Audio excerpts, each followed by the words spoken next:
On est en première mi-temps, phase de possession de Valence pendant près de 3 minutes. Tu me diras que c'est une possession stérile. Ok, je suis d'accord. C'est vrai qu'à la fin, Valence n'a pas réussi à être dangereux sur certaines phases de possession. Mais quand même, d'où est-ce que Valence, ils ont le ballon, ils sont sur le terrain, ils font des triangles guardioliens.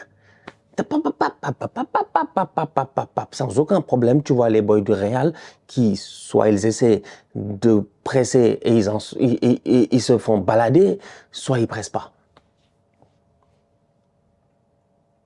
Compliqué comme rencontre aujourd'hui, franchement.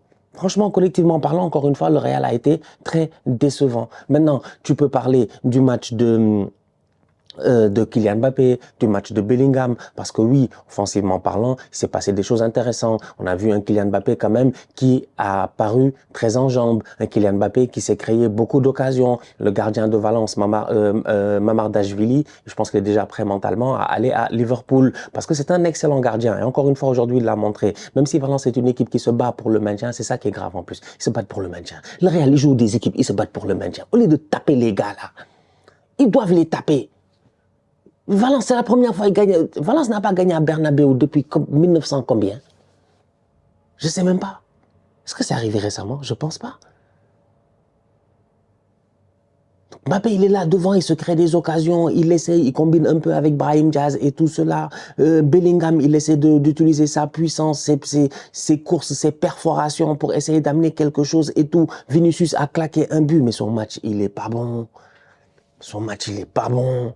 En fait, de où est-ce qu'il y a des choses? Moi, je ne comprends pas. Carlo Ancelotti, c'est le coach de l'équipe ou bien c'est l'équipe qui coach Carlo Ancelotti? On dirait lui, il se fait coacher par l'équipe. C'est les boys, ils disent non, coach, laisse-nous, on va coacher. Mais décide, c'est qui le tireur? Moi, je ne comprends pas le Real, franchement.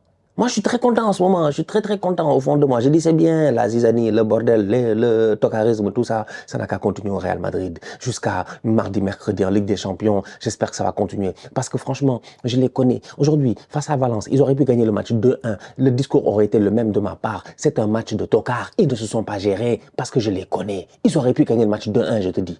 C'est un problème. Mbappé, il a frappé à gauche et à droite. Même 2-2, c'est possible parce que Rudiger, en fin de rencontre, là, il y a le contrôle et tout, il frappe sur le gardien. C'est une équipe du Real qui, encore une fois, peut s'en sortir. Pourquoi? Parce que individuellement, quand tu prends les boys un par un, il y en a certains qui sont hors du lot, qui font partie du classement numéro 1 des top players dans le monde. Mais tu les prends tous ensemble, collectivement, et tu te demandes franchement, qu'est-ce qu'ils foutent en fait? Qu'est-ce que Carlo Ancelotti, mais c'est quoi? C'est qui tire les pénaltys? Mais coach, c'est qui tire les pénaltys? Mais coach décide. Coach décide depuis le début de la saison. C'est comme ça. Un c'est Vini, deux c'est Mbappé, un c'est Vini, un c'est Mbappé, machin. Ils ont tous raté des pénaltys tous les deux à un moment donné. Là, il y a un Mbappé, Corso Pichichi, qui est en confiance, qui claque des buts, qui est en train de faire un très bon match, mais laisse-le frapper le pénalty. Vini, il veut frapper le pénalty pour aller où?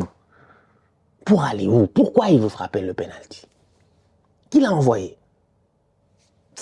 C'est un Vinicius qui en ce moment ne se gère pas. Mais les gars, ils ont raison. Franchement, dans une saison où Vini nous avait dit qu'il allait faire 10 fois plus, qu'il allait tuer, il allait venir, il allait kill le game, prendre le ballon d'or et tout. C'est Ferran Torres, il est en train de faire presque une meilleure saison que Vini. C'est pas sérieux, franchement. Aujourd'hui, son match, tu le regardes, plusieurs passes en retrait. Bon, il a essayé de dribbler et tout. Il est capable de le faire, on le sait. Mais c'est pas le Vini qu'on voulait voir. C'est pas le Vini qu'on avait en début de saison. C'est compliqué là en ce moment. Il se fait siffler par le Bernabeu. Moi, j'ai de la peine pour lui. Franchement, moi, je l'aime bien, Vini. Vous savez, il a gradué de l'université du tocarisme. Il fait partie de mes alumni, des anciens. C'est un vétéran. Il doit venir continuer à donner des conférences de temps en temps, des TED Talks. Mais là, en ce moment, il peut parler à qui? Quel TED Talk il peut faire? À qui il peut parler? Il est sur le terrain, il ne se gère pas. C'est compliqué. Franchement, aujourd'hui, face à Valence, ça a été compliqué. Et les transitions défensives, ça, j'en parle même pas. La défense du Real, elle est compliquée. Vasquez, machin, tu l'entends, tu as Mini Rudiger sur les placements de temps en temps. Le pauvre petit Gonzalez, il n'a rien demandé, lui. Les deux gardiens titulaires sont blessés. On l'envoie, il prend 2 buts aujourd'hui. C'est dommage. Donc bref, le Real ne s'est pas géré face à Valence. Mauvaise performance pour moi. Déjà, mauvaise performance tout court. Ils ont perdu le match. Valence ont été très bons. Guerra, Barrenechea, Almeida, mais Almeida, le petit Javi Guerra, tout ça, mais ils ont très bien joué. Mais très bien joué. Très bien joué.